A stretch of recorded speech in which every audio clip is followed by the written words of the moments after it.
One thing I need to warn you coffee lovers out there, there's some amazing coffee places in Kuwait, very, very good. But a lot of the cafes you go to that aren't coffee specific, you'll get American coffee, just brewed coffee, so it's instant.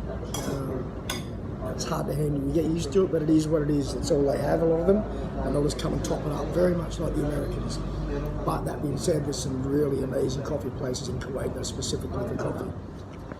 So that was breakfast. We're in an area called Jabriya. It's actually wouldn't be a bad area if you didn't have transport, because there's a lot of gyms around here. There's a couple of gyms. There's Champions and there's a Champion Girls, and there's quite a few sort of restaurants and cafes and so forth. So if you came here and didn't have a car, it would be handy in that way, I suppose. But sort of first time walking around here. It's coming towards summer now. In summer it's about 37 degrees average on a day. It's amazing what you get used to. Back home 37 degrees is like, whoa, let's not go outside. Now 37 is like, it's not too bad. So you get used to it pretty quick. But that breakfast, it was okay. Here's what it is. It's what you expect, you know? It's like an American style breakfast. It's all good. Hey, one thing you'll notice when you're walking around here, around Kuwait, is the amount of beauty salons. So if you're someone who needs your beauty salons, they're everywhere. And look at that, you've got a drive-through Starbucks. Drive-through Starbucks, pretty good. Yeah, lots of beauty salons. They are everywhere, no shortage of them. Starbucks coffee it is. So for anyone who's lived in Kuwait, you would know that the backbone of our workers here, a lot of them are Filipinos in the restaurants and cafes, and they're amazing. They're so nice. Without them, this place wouldn't run very well when it comes to service and hospitality. So I'm going to try and introduce you to one of these guys at Starbucks, just to say hi. They're the nicest people ever, and we should be very grateful for them being here away from the home country, working, serving us, and being as nice as they are. So meet some of these legends. These are the Starbucks crew here in Jabriya. Hello. Say your name. What's your name? My name is Siraj. Raj. We're in the house. In the house. Some of the friendliest people you will ever meet, and without these guys in Kuwait doing their job, the place wouldn't run as well as it does. So we are very grateful to you. Thank you very much. So if you want to be recommended to a good dessert place in Kuwait, this one here, Overjar. Okay, up behind me, Overjar. If you want to be treated, come and check this place out. We'll show you inside. You can see behind me, it's pretty cool. Place. It's a cool setup, and the menu, believe me, you won't regret it. When I get my food, I shall show you. The hardest thing about eating here is deciding what to have. Check out some of these food. It's amazing.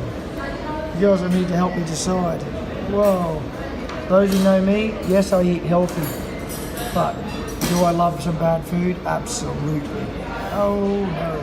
So this is what they do well in Kuwait. Look at this menu, and look, it comes with live video. Tell me that doesn't make you want that. That is called the Salt Cave Cake. And the review on this dessert is, it's officially one of the best tasting desserts that I've ever eaten. Caramel Salt Cave. Oh my God. No regrets at all. Now come and try Overjar. Here, it's very cool. There's a few places like this, but these guys specialise in their desserts, and you certainly won't regret it. It's in Salmiya area, okay? Overjar. It was Overjar. Came, saw, conquered. No, it was really good. Check it out when you're here.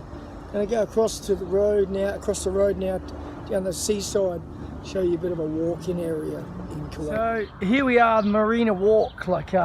This goes all the way along the coastline pretty much.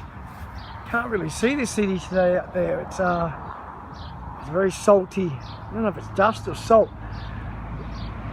But we're coming into summer. It's about 36 degrees now, so it's not too bad. It's humid, but it's not too bad. It's very quiet this time of the day.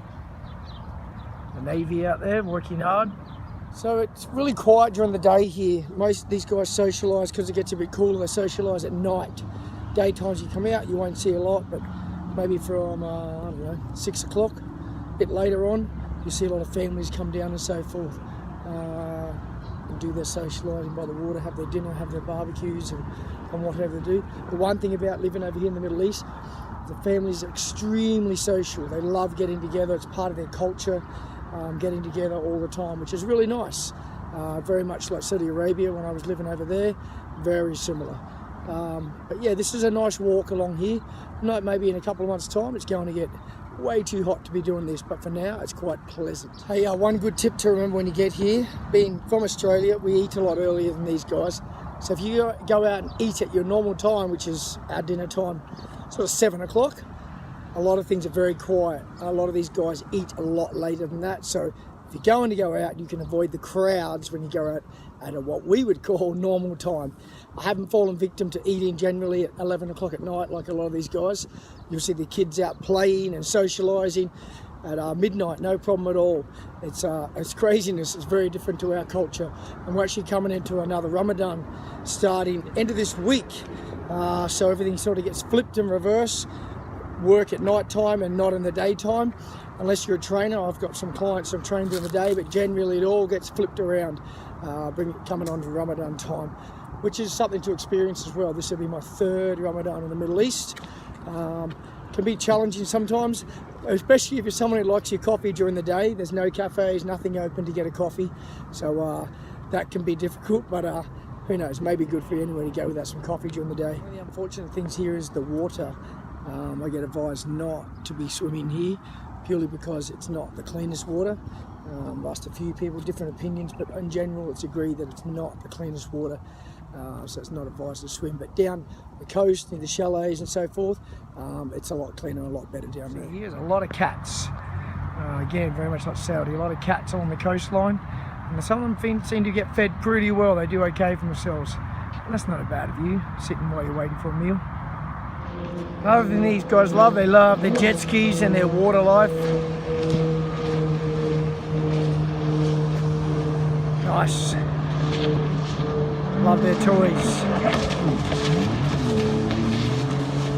I'm looking for a good meal in Kuwait. I got brought here by a couple of good friends, Adria and Ahmed, and it was amazing. It's Lebanese from memory. A very good meal. You can't miss the building. It's along this walkway where we're walking now. Spectacular building. It's I think under a year old. Another cat, surprise, surprise. Here's the front of the building. Like I said, pretty cool building. Right on the waterfront. Like the room is, look, Kuwait has grass. Amazing. They do have green amongst this whole desert. Now this walk's nice along here. Okay, like I said, a lot of families come down here, but it is nice to see some green grass. It amazes me how they keep it green sometimes in this weather they do. I think they do very well. But it's not a bad area at all. Come down the weekend and walk. If you're someone who likes rollerblading, you've got all of this footpath. Get yourself a rollerblades or a big skateboard all the way down here. It's really nice. Kids, football. Every kid loves football here. They can't get enough of it. They love it. Families laying around, relaxing, doing what you should do on the weekend, as little as possible. Nice area, pretty much just in front of Marina Mall. We're walking to now. People come down here and have frisbee games down here, like competition on the weekends. It's a nice area. Some people swim there, but like I said, as advised, it's not that clean. And with ladies swimming there, a bit of a no-no, pretty sure. Some of the men go down there and swim, but in general, not a lot of people swim down there. Just sit there, relax and look at the water and enjoy the view. So this is the marina area at the end of the mall, Marina Mall. It's a very visited area. It's very quiet today. It's getting a bit hotter. It's not that hot, but normally this here, it's hundreds of people. They love their coffee here. But this is a nice area, really nice walk down here, down to the marina. Plenty of nice boats there. It's a pretty cool area, pretty relaxed. So if you want to come down, have a burger, have a coffee, a pizza, most food in general, this marina area is quite a nice place to visit.